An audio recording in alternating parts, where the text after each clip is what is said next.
Back in the 30s, when George and I and all, we were known as colored people.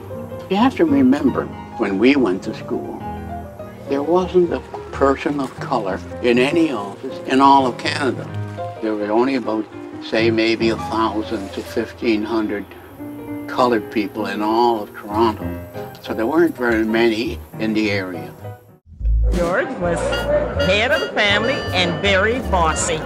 It was very difficult for him to accept the fact that he had these 5 very strong sisters. He has 6, but the 5 of us were home at that time. Daddy had a lot of books that he read. He was very well read, and he wanted to be a lawyer, and the fact that he had all of us, he never got to be one.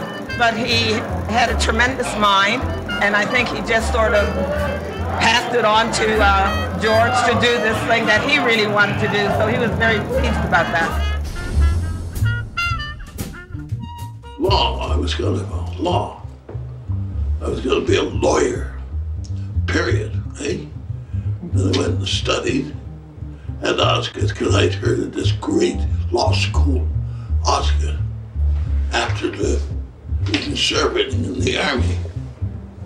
And I get in there late for the first year. It's October now.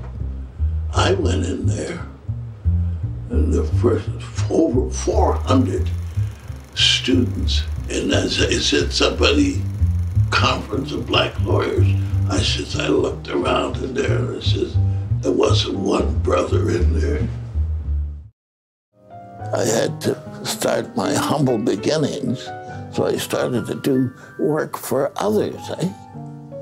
A lot of these lawyers were making money in the real estate. They didn't want to go to court. So they give me the court work, you see? And that way I became very skilled at the rules of practice and the laws of evidence. I found that if you could do the work, they didn't care what color you were.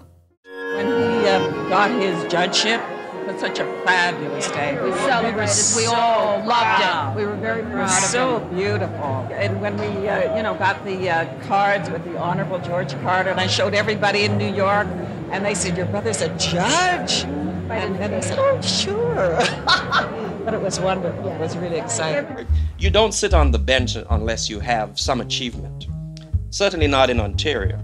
You're not called to the bar as a black person unless you have the ability. I mean, it just doesn't happen, even today.